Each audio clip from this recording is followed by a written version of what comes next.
composition kaninang laban. So, going into the bans for both teams. So, for Aces and Buffet, they actually banned out the same champions, Maokai, Nar, and Thresh. Okay. And for GameX War Gods, banning actually 2 of the champions used by Aces and Buffet during that last match. So, Orianna, Annie, and Rise. Orianna being still banned like the last game, no? Threat pa rin ang Orianna na itong si Jinky. Even the Annie, no? And Annie and Rise. Yun. Nakita natin kasi yung impact ng Annie plus ng Rise sa laban na yun. And I think, you know, GameX War Gods actually thought na they're ban-worthy champions. So they decided to mix them up in their bans for this game. And yeah, so for first order pick for ASF, we have a Shen. And for GameX War Gods, we have a Janna and Gragas. So, actually, we saw this before, this composition before in a PGS.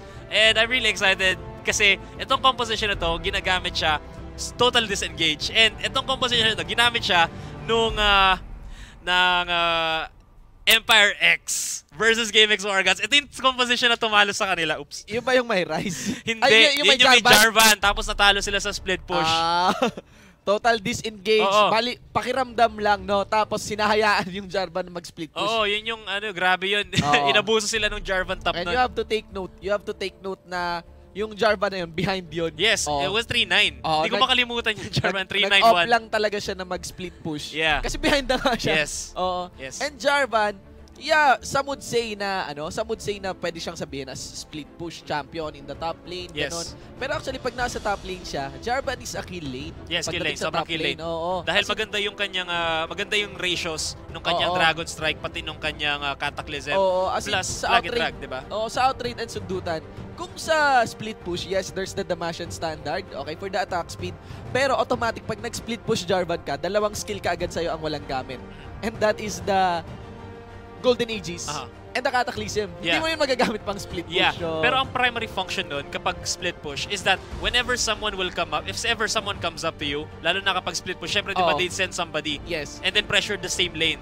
So someone comes up, yun yung gamit ng Cataclysm. Yun yung all-in. Although wala yung teamfight presence doon. Yeah, well, you have a teleport din naman. Yun. Ayun. Pero more on ang talaga ni Jarvan is kill lane, dominance, ganon. And yun nga. As in Cataclysm. Yes. As in team fight. And there's the burst, AD burst din kung sakali. If not, attack, hustle, or sa jungle. Pero I don't think we'll be seeing a Jarvan on this one. Yeah. I think GameX War Gods is pulling off a somewhat Juggermo composition dito. Just peel. Protect Vayne. Quite straightforward composition dito. No? They picked up a Lulu. Yes. For second order pick and the Vayne. So they really want to emphasize and epic this game. And more on supportive roles itong mga other champions dito ng GameX War Gods. Naisip ko nga na baka Vayne or Kalista lang yung kukunin dito ng GameX War Gods with that Annie ban. But the thing here is, ayan, so magja-jagger mo, ibibigay kay Epic. Okay, lahat ng cards. Yes. Keria, Senpai, Kalamay. But the thing is, Light. Okay? Lulu. So, yes, very safe laning phase. Okay? Pwede rin makalamang sa laning phase. Pero eventually, ang Lulu. I don't think so. Lulu's going top in this game, I think. Yeah, I would say na dapat gawing Lulu top. This is a Lulu top. I would say na dapat din bigyan nyo si Light ng AP na champion na may mataas na damage and probably this is good. Mechanics. This is good. This is a better composition for GameX War Gods right now. Things are looking good for them in this game. Ito yung binabansa niya. Hindi niya pa ito nagagamit. Actually. Pero ilang beses na ito binabansa kanya. I remember that one game nung nasa IPT pa yata siya nun, last split. Si Light actually gumamit siya ng Anivia and then Effie, who was going by the name Zensha back then, ginamit niya Kalista. Tapos walang makalapit dun sa Kalista because of the dun sa ult niya, tapos yung walls. Grabe yung peel. The combo is there. Yes. Okay? Crystallize plus Condemn. Yes. Solid, di ba? Some sword plays makikita natin from the tandem mula sa Imperium Pro Team now at War Gods na Light and Epic. Ayan. Now, running down sa composition naman dito ng Asus Imba Fate. I think may options dito ang Asus Imba Fate though. With the Shen and the Rek'Sai combination, madali sila makakapasok sa front lines. Immediately, dalawang tank yung nasa mukha mo with that one. And Alistar din, pwede rin kay Alistar. Kasi kay Alistar, kapag nag-ult si Shen kay Alistar, guaranteed na makakapasok si Shen. Kasi Alistar won't really die. Lalo na kung hindi sila lamang, hindi laman yung GameX War Gods at any point of the game. Yes, So, I think they can all in. Tapos may assassination potential coming from Ari. And Corki being one of the strongest AD carry right now. Walang assassination potential itong GameX War Gods. Talagang jagger mo lang talaga. Yes, talagang focusing on Vayne. Frontline lang talaga, outtrade lamang, AP, protect the Vayne. So, I don't see this Ari and Corky getting assassinated on unless merong magandang rotation na ipupull off dito si Ochi on the Gragas. Because yan, ang stellar ng Gragas pagdating sa early game. But of course, we still have the Rek'Sai. Okay? Yes. Burrowing in into the shadows. And, okay? Yeah. And may global presence din. Ito nga ASF, no? Shen being a split push lord. We all know that. Shen can just has his ultimate, no? And Rek'Sai having that ultimate as well. Yung pwede siyang pumunta kahit saan na may tunnel. Yes. Oo. Diba? So the double threat dito ang sa ASF na bringing up map pressure against GameX War Gods. And if, ASF somehow manages to out-pressure GameX War Gods and GameX War Gods not being able to fully capitalize on their composition which favors Efik, then I'd see this game going in the side of ASF. Oo nga. Even the, parang pagmamaneuver and out-rotations, mas may prowess. Itong Asus Imba Fate. Yes, kasi kapag nawalan ng isang miyembro itong GameX War Gods, mahihirapan sila na mag-succeed into peeling for FE. Kasi isang miyembro lang na mawala. Isipin mo, mawala yung Lulu. All you have is Gragas and Janna. Well, not too bad kasi they have both have disengaged. So if ever, nag-disengage ka, nag-flash in pabalik, or, nag-gap close ulit, another disengage. Oh, you also have to take note. Teleport Ari pa talagang totodohin talaga yung response actually, dito teleport global, Ani, no? So, binigay na nila yung global presence kay Ari. Instead of Shen having that teleport, na meron naman siya ng Stand United, which is, not too bad for him carrying that Ignite. And kill lane na itong Shen. Yes, more on focusing on harassment dito kay Lulu. And possible naman yung gagawin na Shen kasi mas may sustain siya kay Lulu eh. Yes, although ang gagawin din ni JLC dito is never let Shen makalapit sa kanya. Kapag nakalapit kasi Shen, na shadow dash siya, delikado. Laki ng damage. Oo. And Lulu, hindi naman siya ganun kakunat early game unless may shield ka na, you have some AP to back it up. So, shield levels na mataas, kaya hindi ka masyado mababawasan. So, it's like ang naglagay dito ng composition nila ulit, GameX War Gods, no? And it's like, kumonter lang ulit itong Asus Imba Fate. Yes. With a lot of tankiness naman, syempre. And powerhouse picks, Corky and Ari. Surprising na wala tayong nakitang Sivir. Ay, may Sivir kanina. May Sivir, Actually, I'm surprised Sivir's not picked in this one. I think it's more of the compositions mattering dito.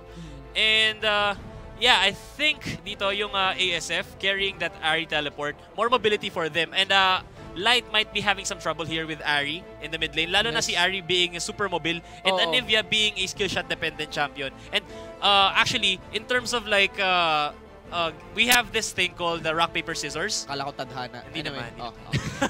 We have this thing called the rock paper scissors, and Anivia falls into the he falls into the skill shot. Okay, dependent. Ang nakakatalo sa skill shot ay mobility, tama ba?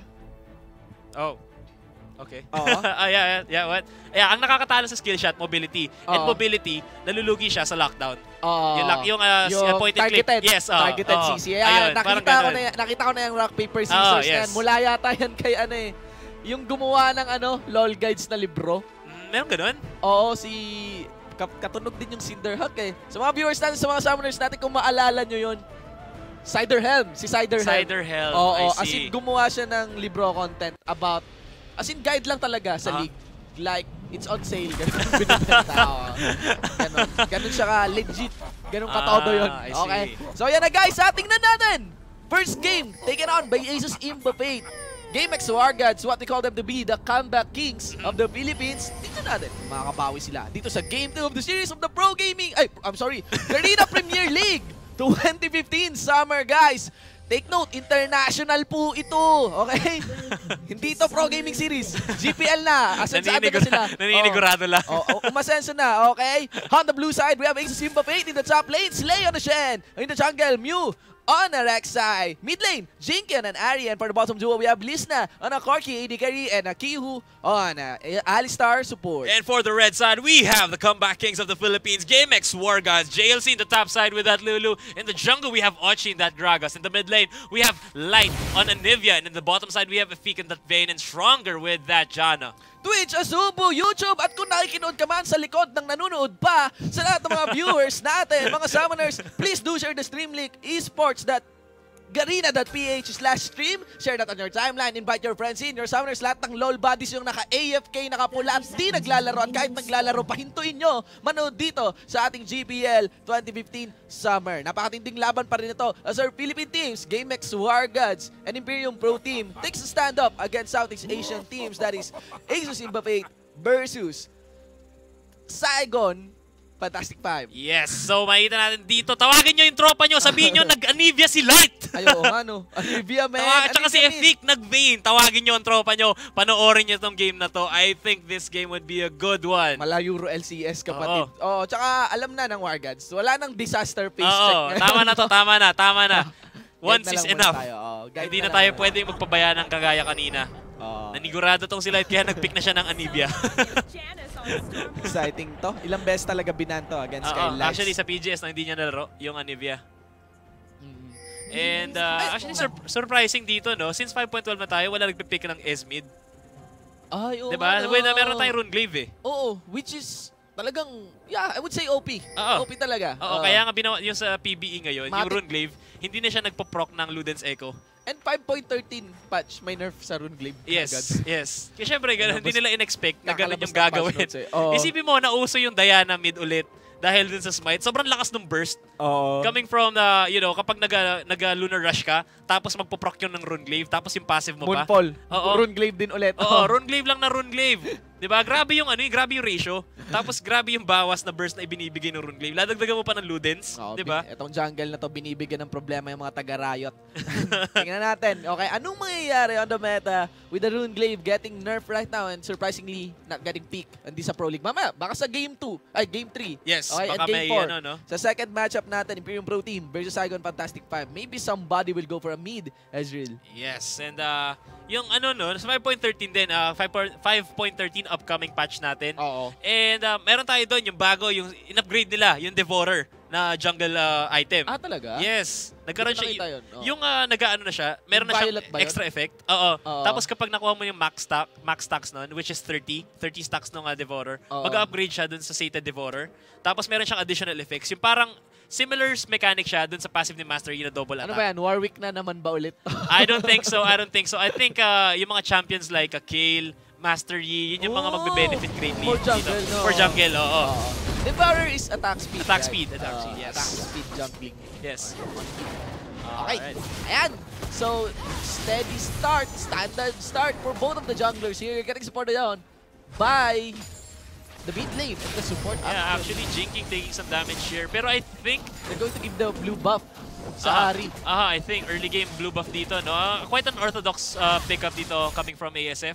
An orthodox play actually. And Jinky carrying that teleport, so not a problem. Just port back to base and heal up, port back to lane with a blue buff.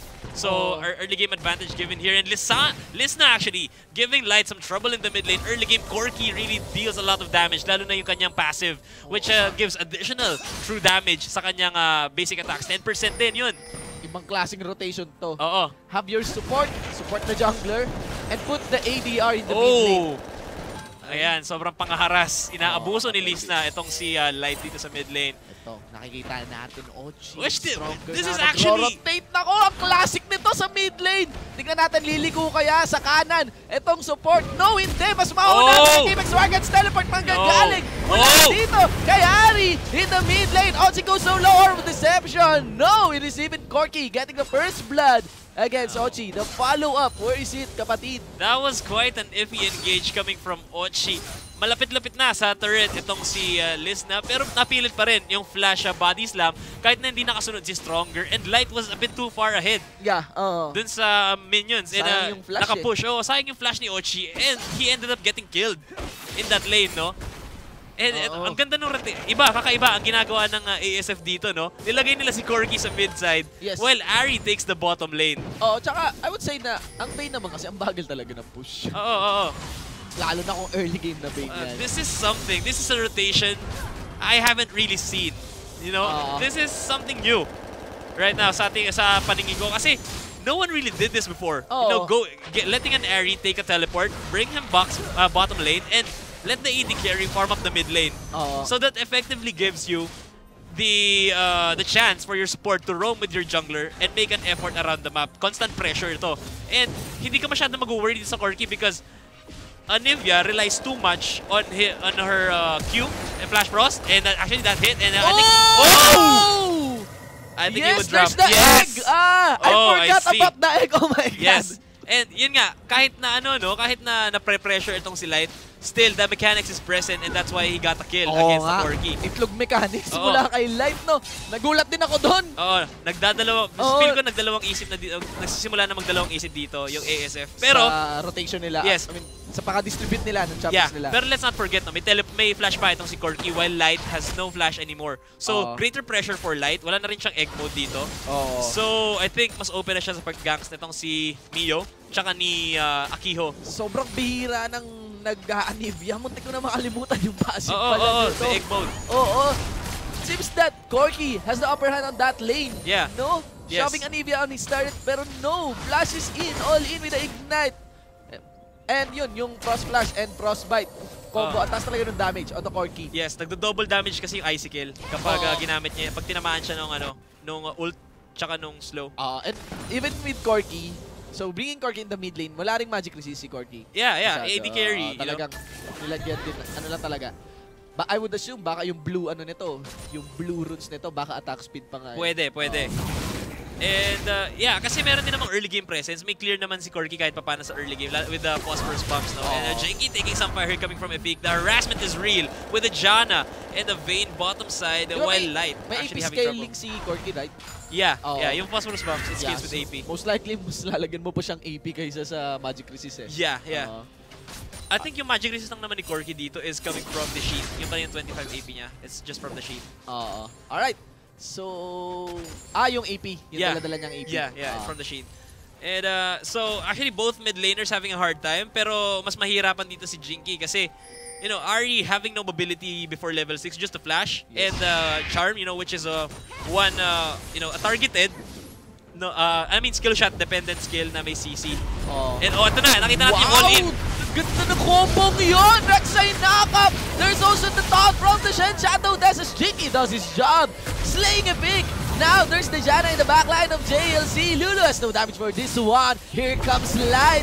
Will they go for a re-engage here? Will they be able to pick a kill? Mew, walang egg mode to si Light. Shadow dash onto him. And the Spirit Rush just in timely. As Aces Sympathy is coming strong onto this one. JLC with the turret safely gets the kill onto Jinky. That is not a shutdown. In the backline, andun si Oji getting pick on by the jungler and the AD carry. And all 5 members of both teams clash in the bottom lane. It'll be a 5-3 sa ating scoreboard. Yes, and I think ASF got the better of that trade in the bottom lane. Ang ganda nung pasok. Yun na yung sinasabi natin di ba? Guaranteed yung pagpasok ni Shen, lalo na early game. Wala pong masyadong damage coming out of the carries of GameX War Gods. Yes. Kapag nag-burrow itong si Miaoyu, kailangan lang ipasok ni Slay yung ultimate niya and it would be insta-CC Fest for ASF, no? Knock up plus taunt for Shen. And then, Ahri was just there dealing so much damage. This is just a very hard comp against a Vayne.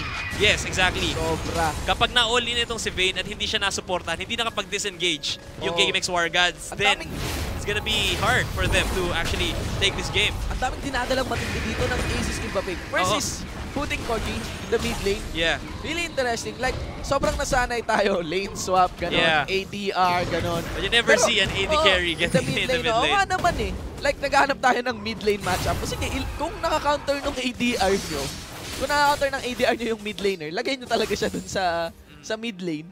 Tapos yan, kung kaya naman ng safe lane ng ng Ahri nyo or ng mid lane nyo sa bottom lane, lagay nyo siya sa ganon. Oo nga naman.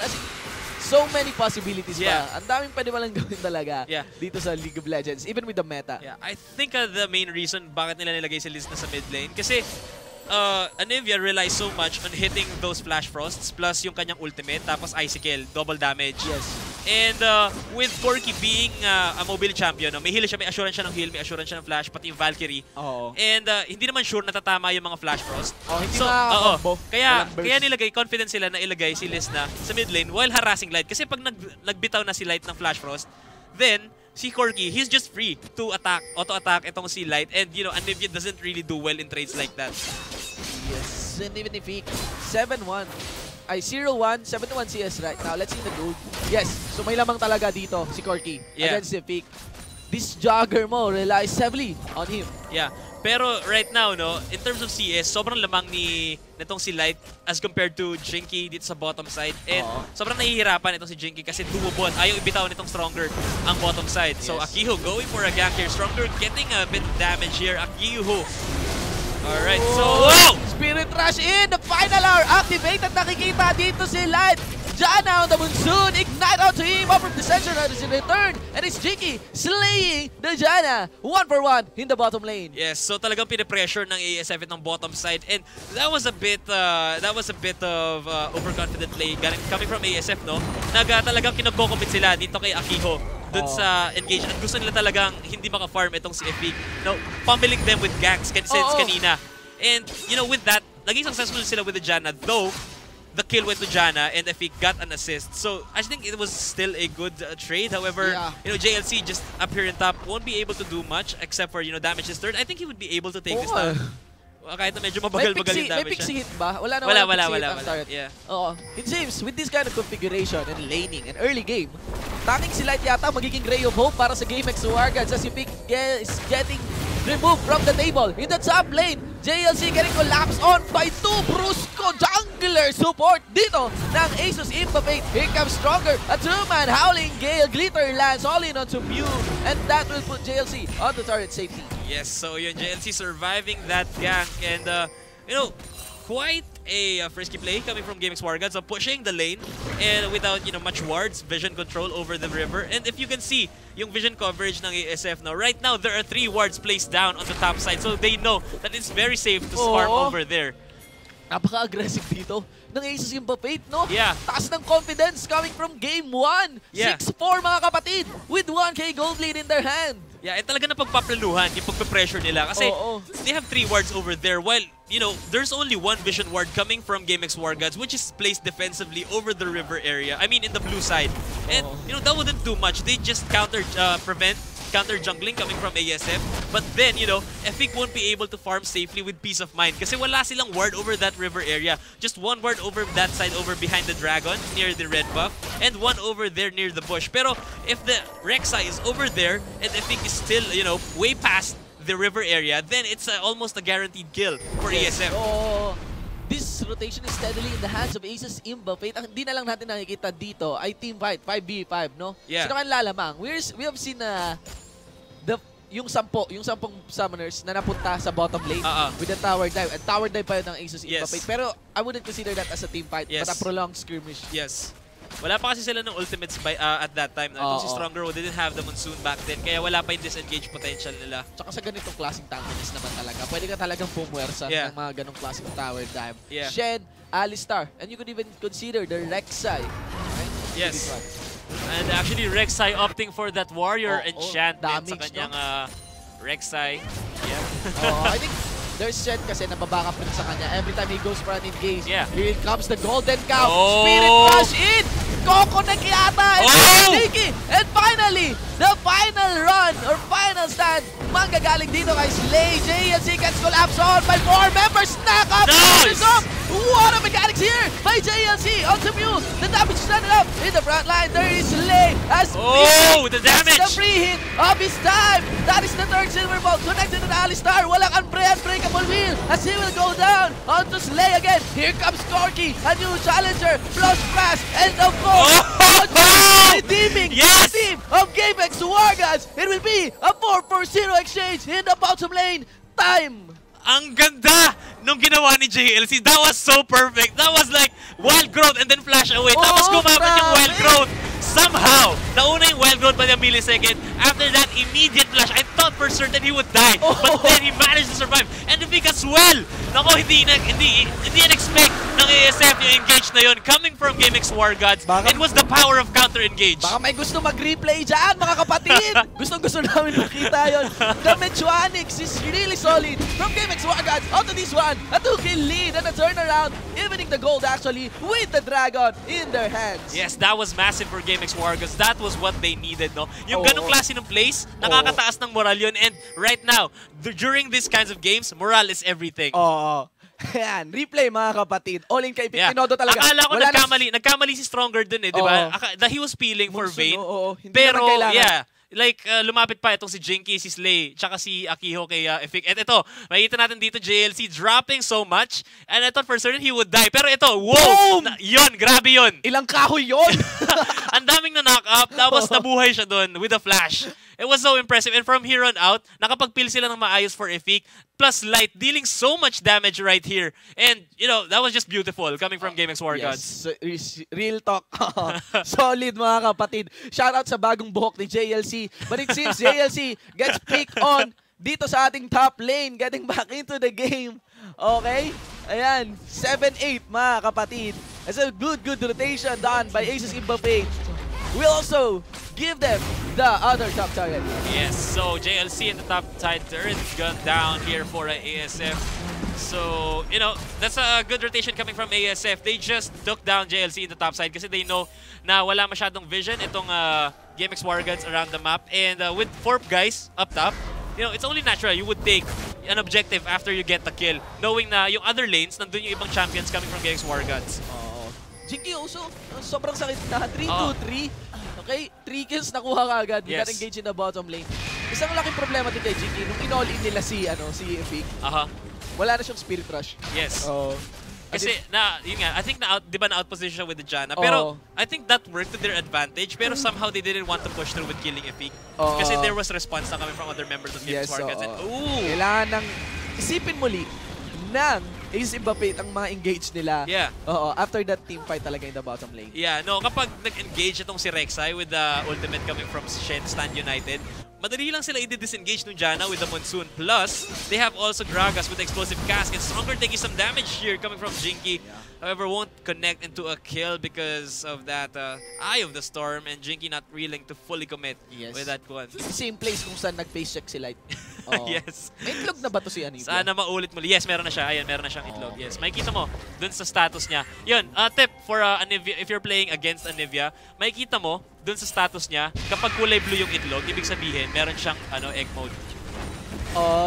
Pag kalaban ka, wala ka talagang chance na makita. Hindi, meron. Makikita mo. Makikita mo. Yes, kapag kulay blue yung itlog niya, ibig sabihin, active yung egg mode. Pero pag gray, hindi mo, ibig sabihin wala siyang egg mode. Bulok.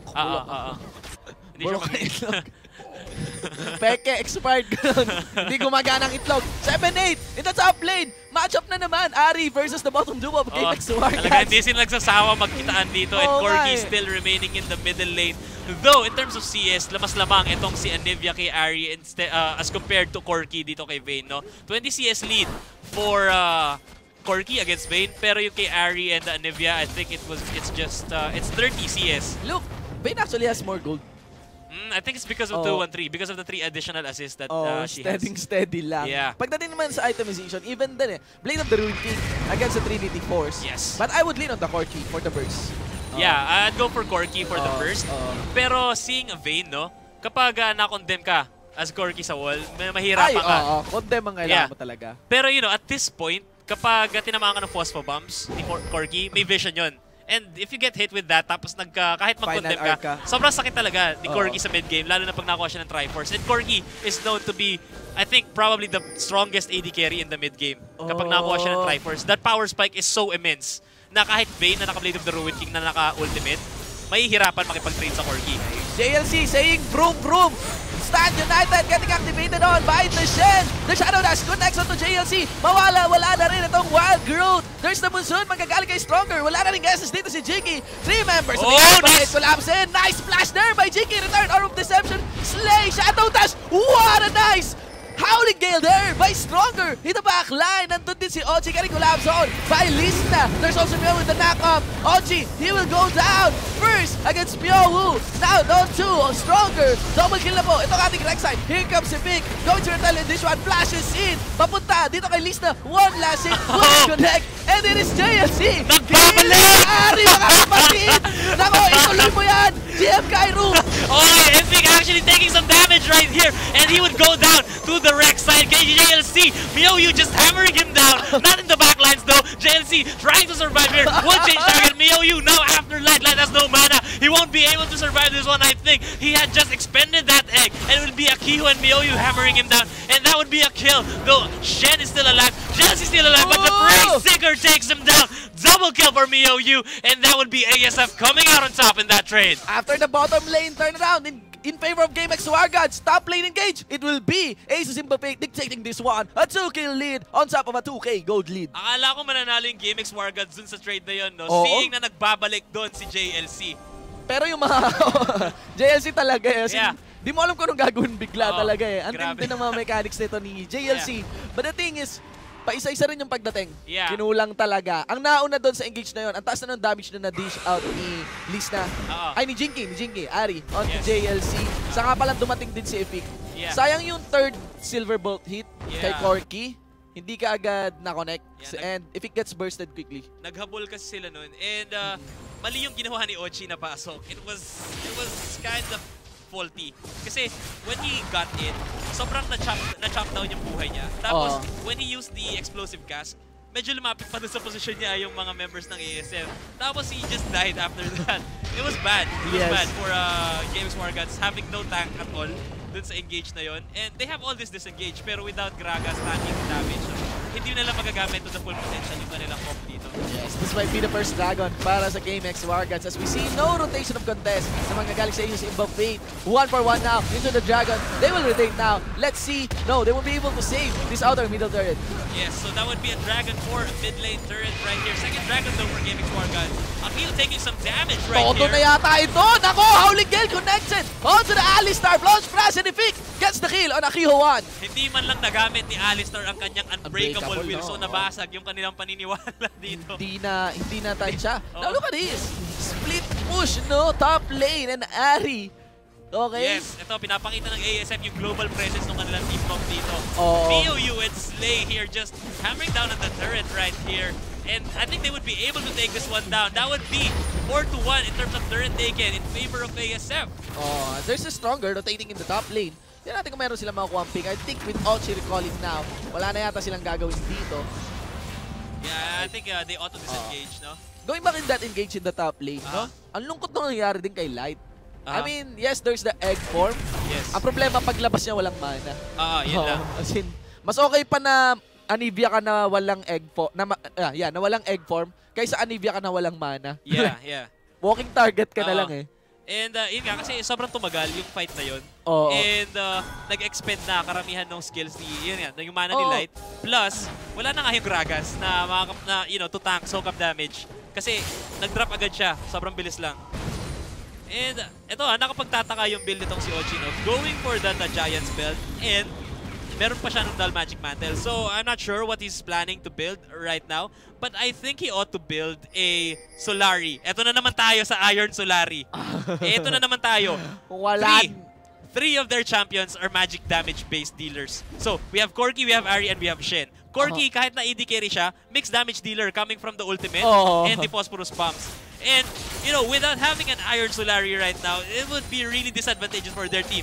I think he could just have opted for Iron Solari or probably a Righteous Glory for the Gragas, no? With this kind of team fights actually, mula kay Ari, kahit Ari pa lang, Iron Solari na ako eh. Yeah, yeah. As in, ang laking damage ang namimitigate ng Iron Solari sa isang Ari. Kasi yung damage ni Ari distributed sa bawat activation ng Spirit Rush niya. Burst. So hindi siya burst. So pag ganun mga kapatid, mas countered yun ng Magic Resist. Yung papatsi-patsi na damage kaysa sa isang biglaan. So, ayun, kailangan talaga. Iron Solari, buuhin mo yan. Nagkaroon ng thing with the Iron Solari rin kanina eh, di ba? Yung Game 1, they needed that item, pero it was too late before, you know, it was even the stronger who got the Iron Solari, and you don't let the support usually build the Iron Solari because, you know, it takes some time. Lalo na yun yung parang pinaka-essential na item for your team right now. Yes.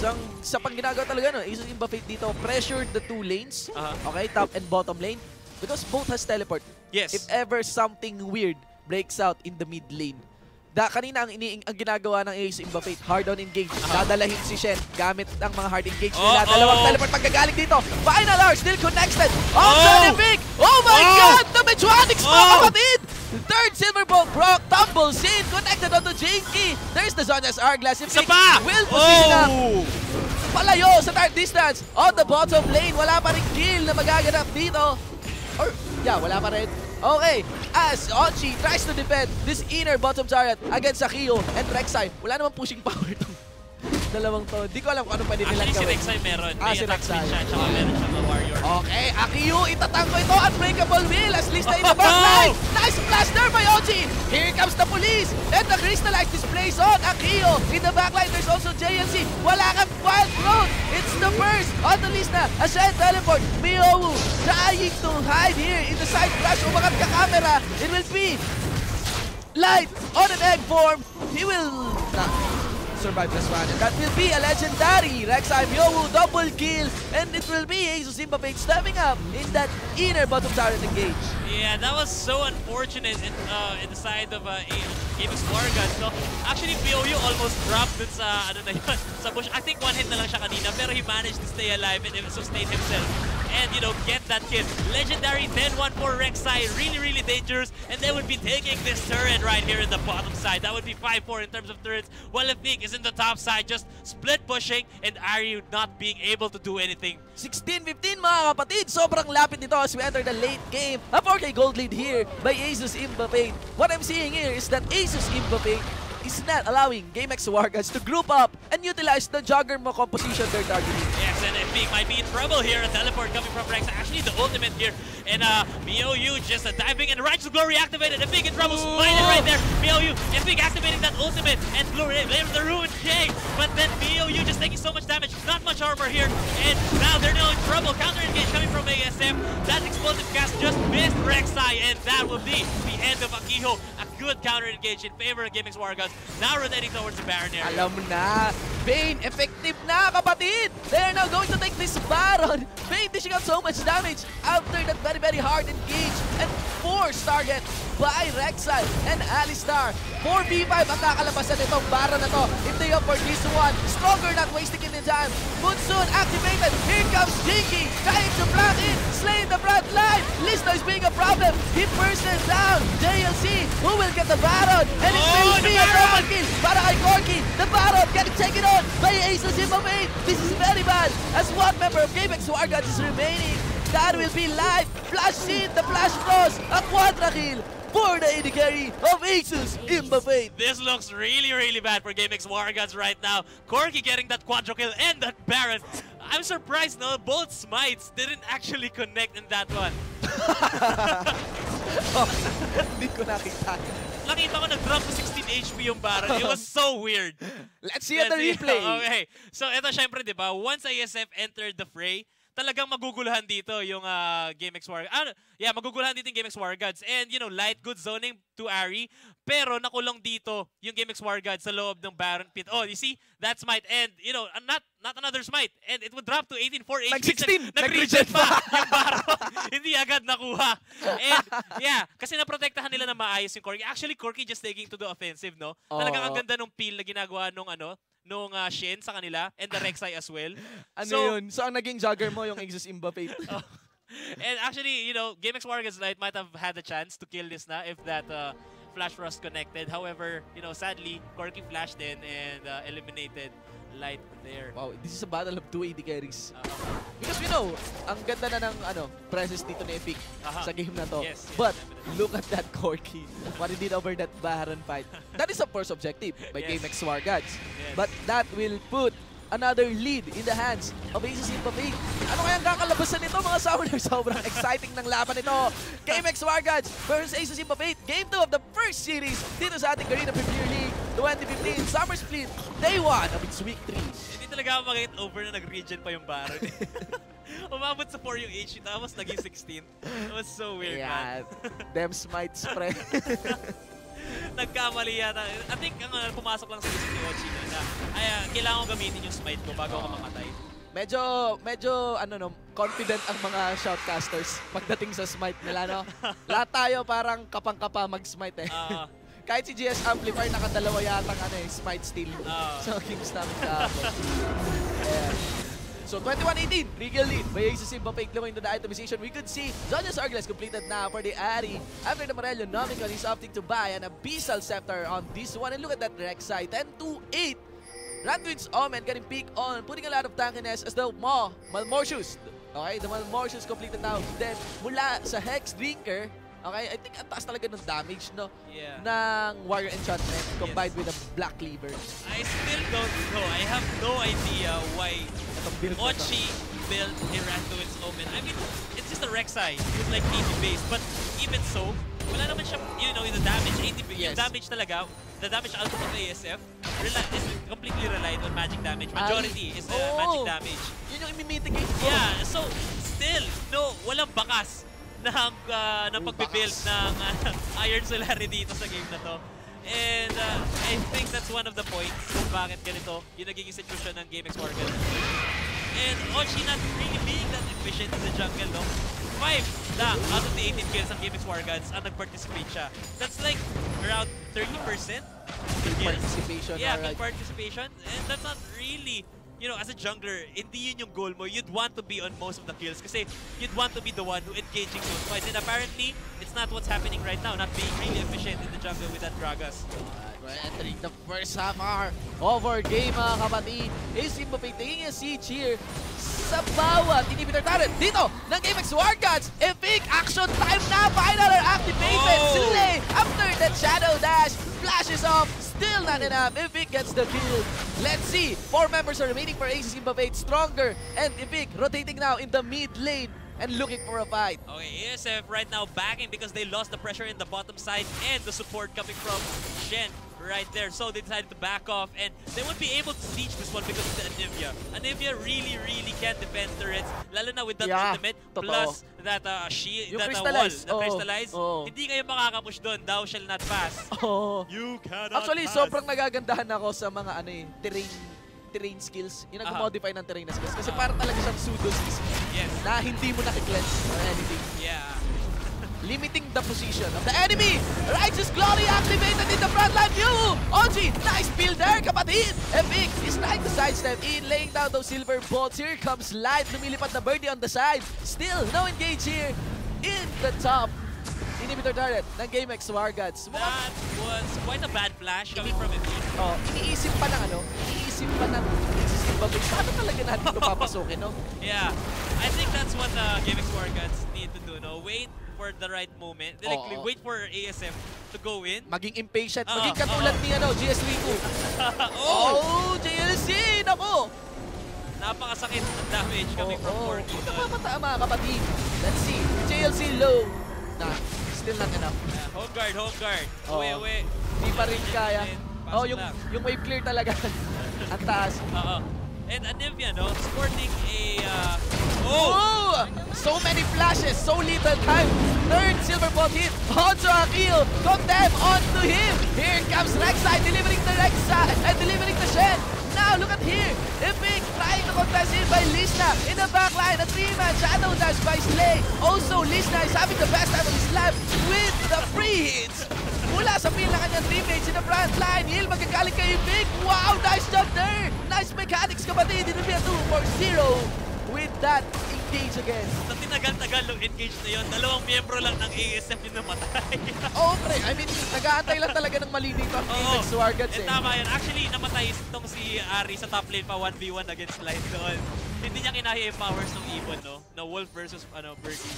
And nanaig dito yung Frostburn. And eto na naman! Slay in trouble here, pero si Epic talaga ang nanganganag dito. Action star! Teleport magagaling kay JLC. Will they go for engage? You have to take note. There's also Corky on the side.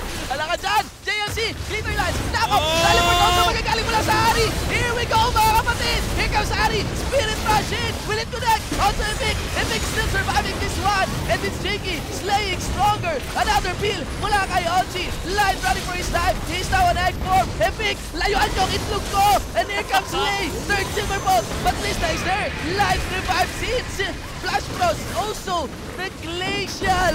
Wow, the Glacial area there by Light! And it'll be an ace! Para sa Asus Imbabate! Another long team fight and it will be ASF, you know, finding their way against the lineup of GameX Wargods. And, you know, it's just Mayuyu who dropped in that one. Timers are long for GameX Wargods and this looks like an inhibitor for ASF. And yeah, Corky just dealt so much damage in that one. He was just free-hitting. Sobrang nag-enjoy siya dun sa backline dito talaga? ng ASF. Guaranteed yung protection niya. And you know, GameX Warga's not being really efficient in the trade. And, Okay. you know, we can see here that Efik was, you know, quite a bit aggressive right there, but because he knows that JLC is there to protect him, and without any wardings whatsoever in the river, they didn't know that Corgi was approaching. And from here on out, it was just the fast response of ASF who won them that engage. And Ochi not being really able to capitalize on the disengage potential of Gragas. This is wrong, man. This is where GameX Wargads fell. Actually, earlier pa kanina, he could have used the explosive cask to disengage. Para hindi mamatay agad itong si Stronger. Pero it was a bit too late, and hindi nila na-protect yung egg. If now Light has been provided with a bit more peel, then he could have lived more and dealt more damage, maybe eliminating Lisna and, you know, Shy. I mean, that's a Slay actually. So, you know, a really bad move coming from GameX Wargads. Yes, I mean, parang I'm not sure kung kaya pa i-outrate ng GameX Wargads kung harap-harapan kung harap-harapan yung configuration ng class dito. I think may possibility pa because they have three. Yeah? Okay, super aggressive move na naman dito. Wala nang intro-intro. Yung all-in dito. Auto Slay. It'll be the Ninja Shed going down. Onto the Alistar. Let's go! Will it be a clean-up, mga kapatid? Epic action star ka. Pero wild ground pa rin, mga kapatid. Rek'Sai, wala ka na ring tunnel. That will be a third silver bolt. 3 members of AC Papay going down. GameX Wargads will rotate for the Baron Buff. Ito na yung hinihintay nilang comeback. Oh we my all God. know that Wargads actually are the comeback kings of the Philippines. And right now, pinapakita natin na hindi tayo susuko sa kahit na anong laban. GameX Wargads striving to win this game kahit na sobrang laki ng lamang ng ASF in terms of gold. Pero hindi yun ang factor dito. Puso ang labanan. Lamang na lamang yung Aces Impa Fate after that engage. Pero ayun, kasi ni-rampage lang. Ayun yung jugger mo. Doon darating yung jugger mo. Talagang si Epic in the frontline, walang problema. Kapatid, salo kita. Kahit Shen, hinaharap. Walang takot. Basta wala yung damage dealer, no? Basta wala yung damage dealer. Okay na okay pala si Epic. So, okay. I'm replacing my words kanina.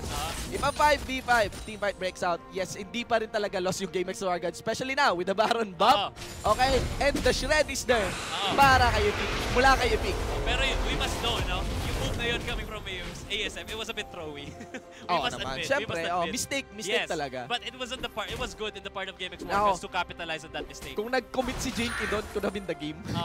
Kung nag-commit talaga si Jinky actually, doon. You know, it would have been inhibitor din actually sa mid lane. As in, alam mo yung feeling na behind kayo, tapos for some reason, as in namatayan kayo ng inhibitor. Alam mo yung mga game na yun, yung nabagsakan kayo ng inhibitor. As in isang clash, sobrang talo kayo. Tapos parang for some reason, na-pick up nyo isa-isa yung kalaban. Tapos sobrang perfect nung paka-pick up na yun. May kasama pa kayong creeps. Na-diretso nyo sa mid lane inhibitor, tapos natapos nyo lang yung game. Slay. Won't be slain. Tumble din sa brush Ayan. Let's see at this vein. Itemization now. Quicksilver shot onto him. Grabe. Talagang protect na carry lang ito. Siya nga kailangan niya yun Pag na-taunt, pag na-charm, pag na-lockdown siya, kailangan niya yung Quicksilver sash para makatakas. Even the next dragon pala, sobrang ganda ng skill. Movement skill. Okay? For both of us, 1 kill lead now. A 5k gold lead by Aces Impa Fate. This won't be matched as GameX Wargads has the Baron buff in their hands. This is a really close game, no? Although I would say na mas maganda yung performance ng Aces Impa Fate pagdating sa pag-out-maneuver. Execution. Sa execution talaga ang solid. So, tingnan natin. Nag-aantay lang din talaga ng mistakes itong GameX Wargads Charm! Uli na to yung big! Pero wala! Papalag daw, pre! Knock to him! There's also the wild growth! Wala na boy! Chica is going down! This is a Baron buff they're fighting out! And that is the Rek'Sai running for his life! Also Lista! Nice one! Wow! What a crystallized mga kapatid! And it will be the 2 carries of Aces Impa Fate going down! The Alistar getting chased on by Epic! Will this be the game? I don't think so, but that is a very nice tweak and utilization of that Baron buff. Wala nang intro, Epic. Ultimate pasok agad. Pre! Walang takot, walang bakas ng takot sa kanya Pakisabi naman kay Epic. Pag nandyan siya, nasa may Wargads mo right na po yung mga yan. Ang tapang mo, pre. Grabe. Solid ng move na yun. Base check sa Ari. Buong tiwala nilagay niya sa kamay ng teammate niya. Alam niya susuportahan siya Yes, this is a definite inhibitor now for GameX Wargads. Let's see. Okay, kung i-all in ni Alistar, Ito, no, I don't think so. Oh, talagang nandun yung damage eh. Oo, wala silang masyadong damage dito knowing that Lista is still dead and Ari just surviving here. Pero kapatid, you have to take note. Iniwanan na rin sila ng espiritu ng Baron dito. They will fall back. Oh! Fight for another day! No! Oh! Pagdamag nag-aabang lang. Oo nga. Maglalaro kaya. Alright guys, 70k gold against 68.5 gold. 1 kill lead by Asus Mbappe. The Baron buff has expired. Dragon will be spawned onto after 1 minute. Okay? One inhibitor is down for Asus Mbappe. Tig-isang lane din ang bukas sa bawat teams dito. This is just anybody's game, mga kapatid. A matter of execution. But I would say now, hindi, kasi wala pa talaga si Corky nung nakaka-pick off dun sila, sila Vayne eh. Pero yung momentum nasa GameX Wargans na ngayon. Seeing that they won that consecutive team fight. This is the danger here na baka maging conceited yung GameX Wargans. Wag lang sila maging overconfident. Kasi yung mga sunod na panalo talaga nila, wala si Corky doon. Paano kung nandun si Corky? Nako, ito na naman tayo. Tremor sense! Hindi kayo aatrasan yan! Si Epic yan! To the Alistar! All in! 5 members of GameX Wargans, but this is very bad! That is the map you're trying to push in! Also in the front line, being the tank that he is! Here comes Epic, going for the back line, good time onto the Crystallize, and it is live, becoming an edge! Still, Epic gets shotted down, and 2 carries are still remaining! One carry para dito sa GameX Wargans! Ang 4v3 mga kapatid! Andiyan na rin si Dragon! Will this be the game? Look at those dead timers! Ochi running for his life, getting chased down. I think Corky will not waste any time. Will they go for the mid lane? Nagro-rotate sila. Saan sila pupunta mga kapatid? Nagkaroon sila ng gap decision making doon. Like, anong objective? I think an objective will be defend mid lane or will we push the top side or the bottom side. Si Rek'Sai yung una nakaisip. Buo yung loob ni Boyu.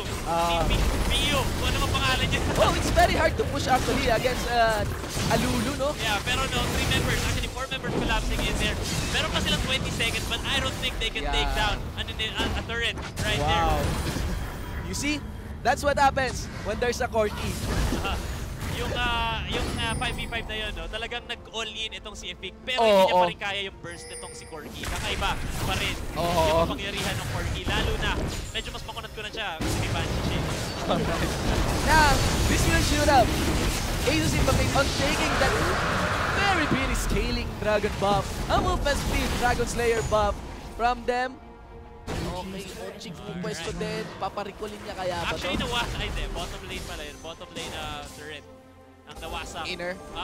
Second turret. Sa bottom side. Akala ko nabasagan sila ng Nexus turret. Pero okay guys, 1 minute bago lumabas itong Baron na to. Another objective, another team fight, another action. What will happen mga kapatid? 41 minutes into the game. Make that 42. If you look into the itemization, wow, may alaksan na rin itong si Ari natin. Okay? And yeah, there's also light. I wonder no, hindi siya kumuha ng Zonia's Art last time. Well, I think yun yung probably next item niya. Oo. Or possible din naman na mag-raba dun siya going for all-in damage. No? Kasi I think, pwede rin naman yung Zonias. Kasi considering na kapag na-Zonias ka, active pa rin yung ulti mo. Tsaka Glacial Storm, yun din siguro isa sa mga key skills talaga dito ng GameX Wargans. Exactly. Pero pinaka-key dito si Epic. Kasi nakita mo kanina, when Epic fell down, everything fell down with them. Oo. Nako, hindi effective hindi kapag nawala si pag nawala si Epic. Sumive kasi niya. Oo. Okay, Baron, almost up, 10 seconds, actually 5 seconds in. Ayun na, Both teams collapsing here. Umaaligid-aligid na mga pre! Lalabas na! Baron is up, rotations are here, wards are laid down, who will win? Garena Premier League 2015, Game 2, match between Asus Mbappe versus GameX Wargans! What is that? Look at that Crystallize! A cow on the pen! Nice Crystallize there by Light. Damage being laid down. Yes. Also the Unbreakable being proc dito ng GameX Wargans. Yes, I think the team who wins the next team fight, especially if the AD carry survives, will win this game. And the point of contention here is the Baron. Come on, man. Ano bang klaseng game to? Ang tindi. Ang ganda. I wouldn't say, not just because GameX Wargans is giving a fighting chance, but because this game, okay, without any of the team names, ang ganda lang talaga. Yung turnaround talaga, determining sino yung mananalo dito. Will it be the Corky? Will it be the Vayne? Yes. So, sila yung nagdadala sa kanilang mga team na both AD carry stepping up in this game. So both are actually over, puno na nila yung item slots nila. And watch here, easy lang dito. Slay actually here. An opponent's backside. Paborito! Flinash! Zephyr! There he is! The movement speed! Epic! Final hour! Napaka-aggressive na ginagawa dito ng GameX Wargas. But he's Impamate going for the Baron. Wow! The damage! Look at that! Light taking up a position here. Flashes up! Wow! Light goes down so quick! This is very bad! Epic! What is that position? Corky! Double kill now! Will this be the game? This is so bad for GameX Wargas. Just like that, the overconfidence rocks onto them. 3 members are down for GameX Wargas. The Jonas Arglas activated by JLC. The shield won't be enough. 4 members are down. Only Slay going down. Stronger. Doing what they can to defend this turret. But that is no avail. That is the support, Jana. The Nexus turret. First Nexus turret will go down. They will rotate now for the second Nexus turret, bypassing that bottom destroyed inhibitor. And I think this is it, Jeff Kairos. This is it. This is it. ASF taking both games against GameX Wargas in this series. 2-0 in their favor right now. And wow, I mean, I must say, impressive game actually. Grabe. Ayaw ibigay ng GameX Wargas ang game na to. Pero in the end, misexecution coming from GameX Wargas eventually costed them that game, If you look at our scoreboard, makikita natin how a Simpapig step up. Okay, their carries play to their full potential with a good mention of Mew. Okay, 12 for 16, 7-7-12 for the Ari, and also the Corky, 13-5-10. Yes, it was actually the Corky. I think it was the Corky. Yung pinaka naging difference sa fight line. Sobrang sakit ng Corky. Plus, ito nga, bumabalik na naman tayo sa hindi pagbibuild ng Iron Solari. Yes, yun din yung sasabihin ko. Parang ang medyo kailangan lang mag-step up. Alam mo, ang ganda talaga ng play dito ni Epic. Sobra. Stellar performance. Also by light. Okay, that Anivia. Now I understand why he got those respect badge on the Anivia. But I would say that you have to complement this with a good performance. Kailangan talaga i-step up ni OG. Yung paglalaro niya ng Gragas, even with the itemization. There's a Iron Solari kapatid. Even stronger. Ganda ng performance ni stronger dito. And we have to know, JLC yan. Si JLC talaga. Being, he can carry, he can support, he can do whatever he wants. Wow, okay. So that will close the score on a 2-0 series by Asus Impamate against GameX Wargas. That will shoot them up to 3 points, leaving a 0 for GameX Wargas. But I would say, even if ganun yung naging result, that is a very good performance from our Philippine representative. Lalo na nasa international stage tayo. Representing the Philippines, you gave the Philippines something to be proud of. Okay, so yan guys, nakita nyo kung paano makipaglaban ang mga Diyos, mga mandirigma, mga rocker, GameX Wargas. Let's see naman, how will our next representative, Imperium Pro Team, taking on Saigon Fantastic 5. Yes, so ito na, umaating ang action. Hindi pa tayo tapos ngayong gabi mga kaibigan. Hindi rin niya nagbibiro, main player din yan. Nate, Imperium Pro Team. I'm really looking forward to this one. Wala pa, halfway pala tayo mga kapatid. I am Gio Shinbu with the 1 for an eye. And I'm GM Cairo here. Okay, this is the Garena Premier League 2015 Summer Split. We'll be right back for the next series. Game 3, Game 4. Diyan lamang po kayo.